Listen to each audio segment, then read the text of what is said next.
ඔන්න යාළුවනේ අද අපි ඉඳුලෝලු හතු වෑංජනයක් සමඟ රොටී කන්න තමයි හදන්නේ. අපි බලමු යාළුවනේ මුලින්ම හතු වෑංජනය හදාගන්නේ කොහොමද කියලා. මුලින්ම හොඳින් පිරිසිදු කරගත් හතු ටික කැබලි වලට කපා ගන්න ඕනි. මේ විදියට කපාගත් හතු ටික භාජනයකට දාගන්න.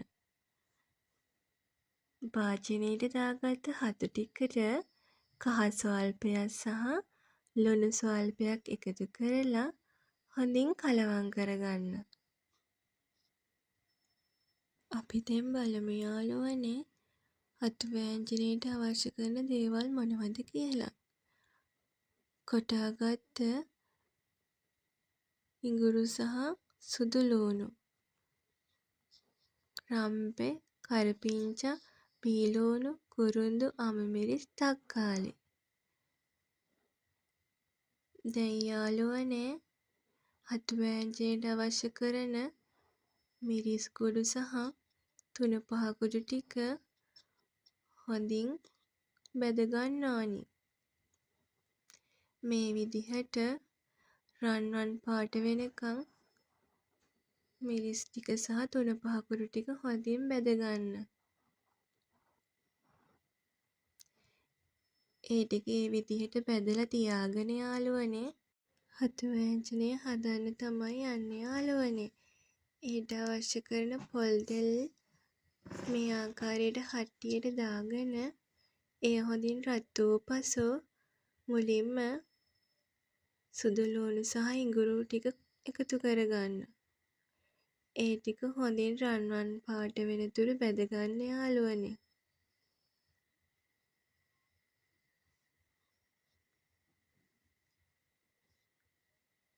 ඊට පස්සේ කපාගත් රම්පෙ ටික එකතු කරගන්න. දැන් කරපිංච ටිකත් මේ විදිහට එකතු කරගන්න. බීලූණු ටිකත් මේ විදිහට එකතු කරගෙන හොඳින් කලවම් කරගන්න.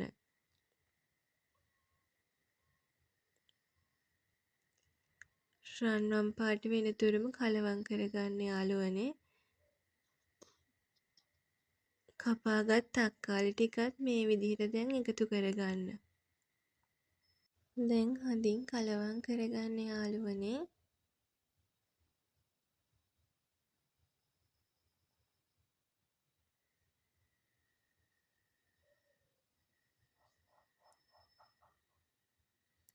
දැන් යාළුවනේ මම මේකට එකතු කරනවා අවශ්‍ය ප්‍රමාණයට කෑලි මිරිස් සහ ගම්මිරිස් කුඩු. ආලත් යාළුවනේ අවශ්‍ය ප්‍රමාණයට ඒව එකතු කරගන්න. දැන් යාළුවනේ කුරුඳු කැබලි ටික එකතු කරගන්න. ඊට පස්සේ බැදලා තියාගත්ත මිරිස් කුඩු සහ තුණුපහ ටිකත් මේ විදිහට එකතු කරලා හොඳින් කලවම් කරගන්න. අපි දැන් මේ වෙලාවේ තමයි අපේ හතු ටික මේකට එකතු කරගන්න යාළුවනේ. අන්න යාළුවනේ මේ විදිහට හතු ටික එකතු කරගෙන හොඳින් කලවම් කරගන්න.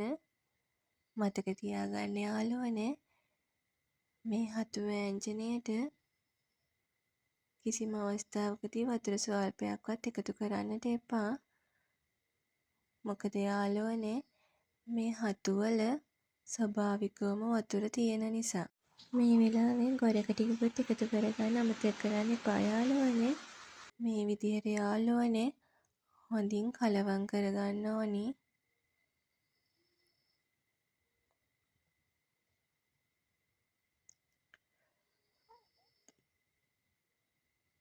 මේ විදිහට හොඳින් කලවම් කරගෙන යාළුවනේ විනාඩි 15ක් 20ක් පමණ අපේ හතු වෑංජනේ අපි තැම්බෙන්න තියලා අපි යමු අපේ රොටී ටික හදාගන්න.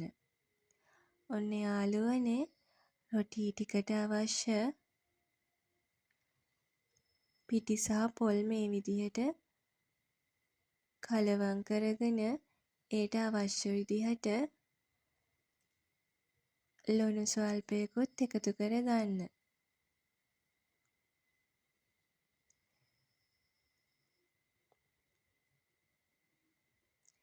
අවශ්‍ය ප්‍රමාණයට යාළුවනේ වතුර දාලා මේ විදිහට පිටි ටික හොඳින් අනා ගන්න. දැන් යාළුවනේ ලෑල්ලක් ආධාර කරගෙන මේ විදිහට හොඳින් රොටිය වඩා ගන්න.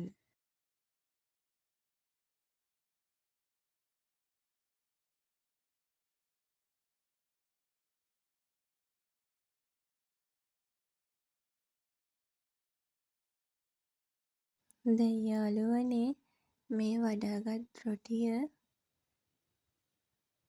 කබලේ දාලා පුච්ච ගන්න තමයි හදන්නේ. ඔන්න යාළුවනේ මේ විදිහට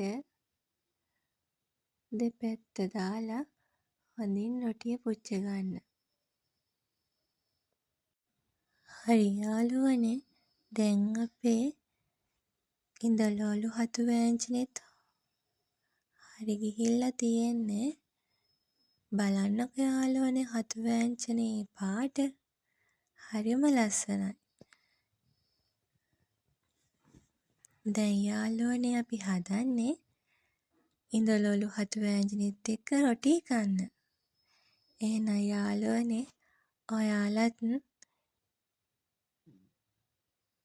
මේ විදියට හදලා කාලා බලලා රස කියන්නකෝ. කමෙන්ට් එකක් දාන්න අමතක කරන්න එපා යාළුවනේ. ගිහින් එන්නම්.